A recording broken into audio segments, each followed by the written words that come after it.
My name is Noxolo Tshatani. I'm from Orange Farm in Joburg South. Orange Farm is an informal settlement. What I'm doing there, I'm a foster parent who's looking after 18 children who I'm accommodated them in my place. Other thing that I'm doing there, I've got an aftercare school, which is I'm assisting kids. About 78 kids, we are assisting them with the homeworks and also feeding them. All those kids I'm talking about are the kids who are orphans, maltreated, neglected, abused, and abandoned. Others are homeless kids. The reason why we are doing this,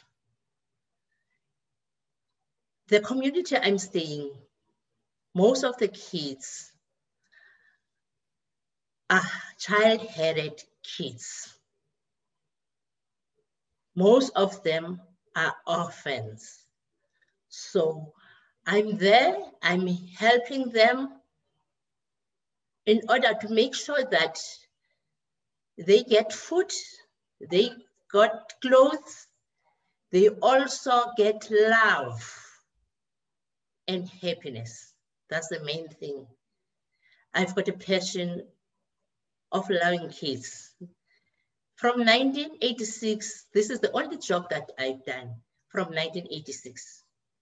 I've started a crèche in Sweetwater Squatter Camp, which is also an informal settlement, but we moved to Orange Farm in 1989. I continue with this job. So this job, when I started, I was one teacher. I was a teacher, which is, I was started with 22 children.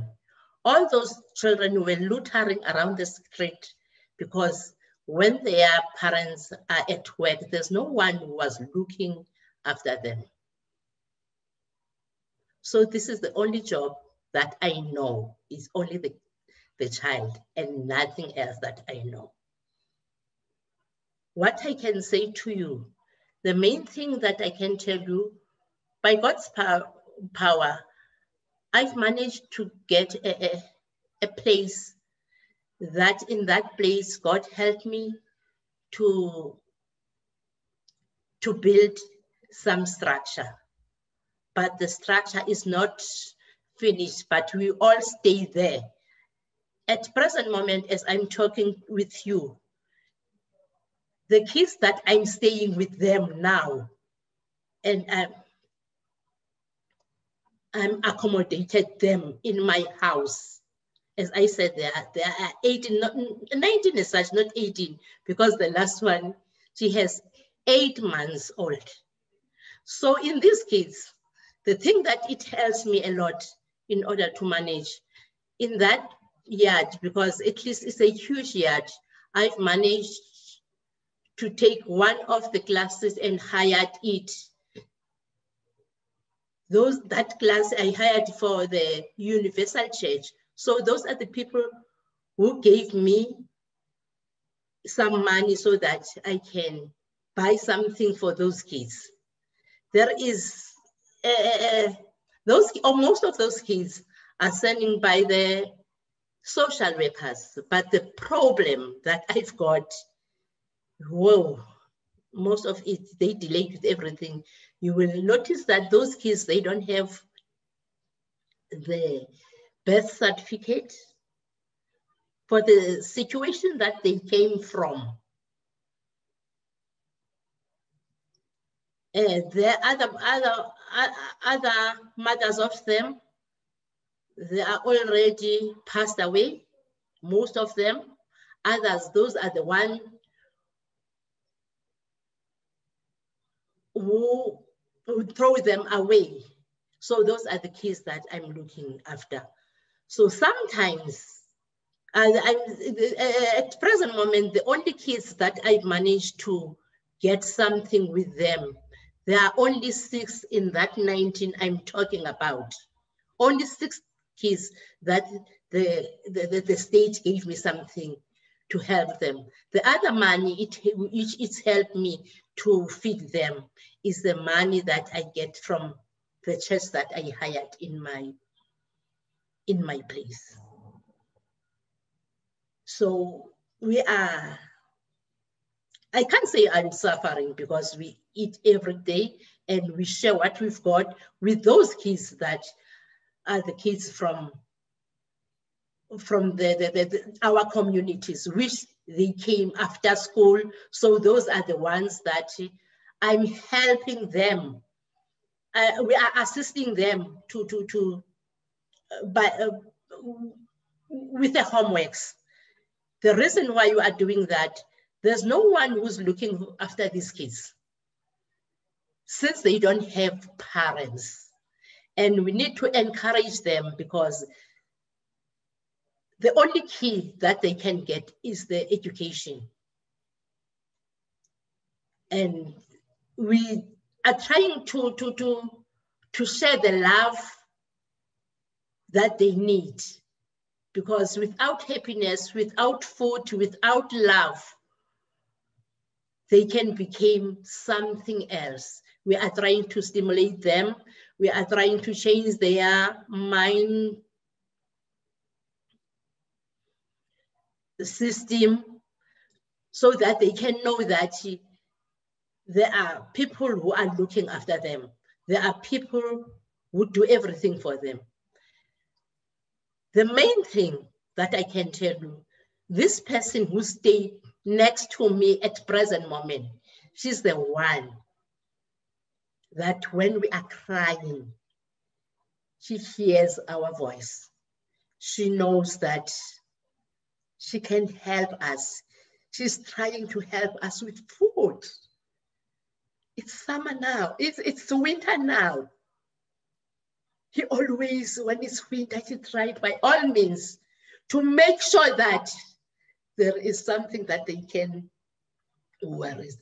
There are shoes that they can wear shoes like any other kid. They've got beds.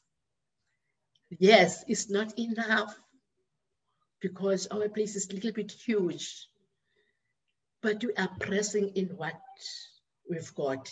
All those beds. She's trying to collect where, I don't know where she's collecting, but when you've got something, she knows that we are the ones that we need these kids, these things. She knows that we need to get toys, we need to get books, we need to get anything that it needs by the child.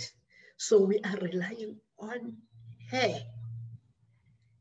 Sometimes it's so difficult to tell her that this time I've got a problem, because I also have the kids that are traveling. The kids that they don't start doing the vernacular, which is so difficult for me to take those kids and put and take it to our local schools. I don't know what to do, but by God's power, I've managed. Sometimes I give, since they are going 3 times or 4 times at school, so I've managed. Okay, take this and go with this. Sometimes they don't go to school because I don't have money for their traveling. So at the same time, I don't know what to do at that time, because I've been trying, but so that I know that you've got a lot of load in her head, because as a woman who's suffering, and we know that she's the only one who can do this, it's so difficult to tell her everything.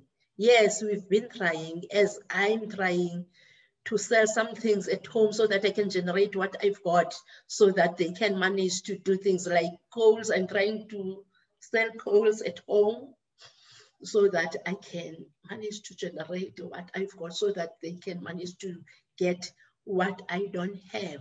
If you don't have, because you won't have everything when we want it, as he asks from other people, even him, because he's not working. So I don't know what to say, but there are so many things, but I've been trying to do all my best. And as I said to you, God help me with that yard, and also we erect those buildings, whereas we've got a problem of complying, because there's a lot that they need in order to comply. The only thing that they need to me in order to comply at the present moment, they need an entertaining room, which is I don't have it. I don't have TVs for these kids. I don't have an entertaining room. I don't have a sick bay. I don't have a huge kitchen, because those kids are so many. And I'm talking about the kids from the community. And as other kids, they know that there are so many kids that I've been helping them. They always stay in my gate and ask something. When I dish up for other kids, the other kids were waiting, and we need to share what I dish up for those kids so that I can't just leave them like that. So it's so difficult even to get those food. It's not something easy. If she didn't give us the lunch box, she didn't give something, that by that moment, it's so tough for us. So we need to collect what we are selling so that we can buy something in order to eat. So those are, there's nothing that I can say. There's a lot. It will be tomorrow saying all. So this is what I can say to you. Thank you. Gosh, I'm speechless. I'm just, you are all angels and you're doing such amazing work, and it's really almost unimaginable what you're telling us. And I think it's yeah, I just think it's incredible that you are still, with so very little, you are still sharing that with everybody else. And it's such an amazing example. You know, I don't think I can even begin to imagine how that must feel. And I just want to really honor and celebrate you and say thank you for every soul, every child that you help every day. Oh, I think we should take deep breaths, everybody. Let's take 3 deep breaths. Fill up those bellies. Deep breath in.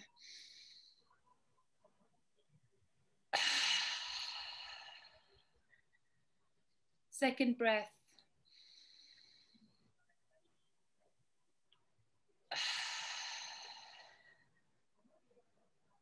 Third one.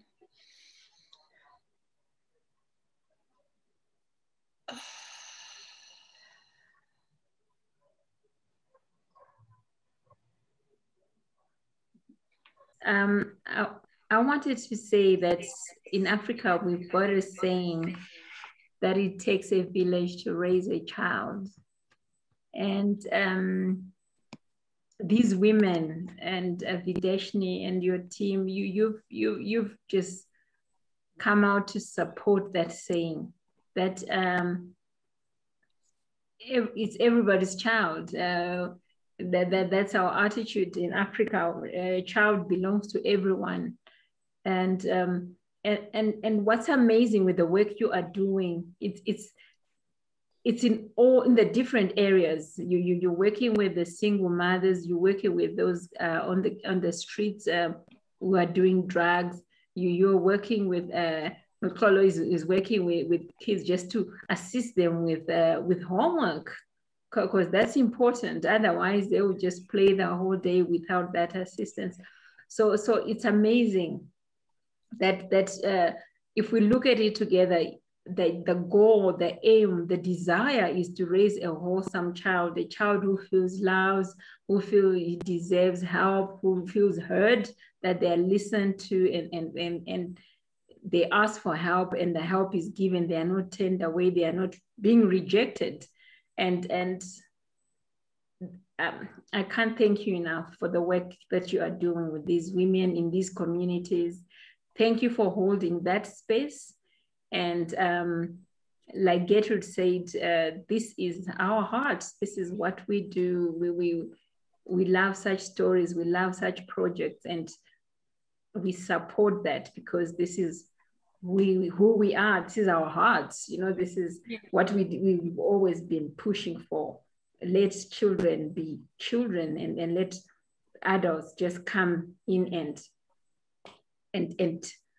children, mother or father or parent, these children, guide them, give them what they need to, so that they blossom, they flourish as children to become better adults. So thank you, Videshni, with your team. Thank you so much for the work you are doing. Thank you for holding that space in South Africa, and amazing work that you are doing. Thank you so much.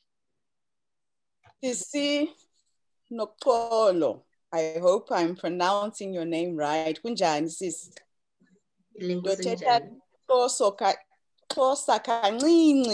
lived in Cape Town. My Xhosa is terrible. But what I am going to say is, in Shona, we say Nzo airemerwe nenyanga dzayo, which means in English, an elephant does not strain when carrying its ears. You were born with greatness in you.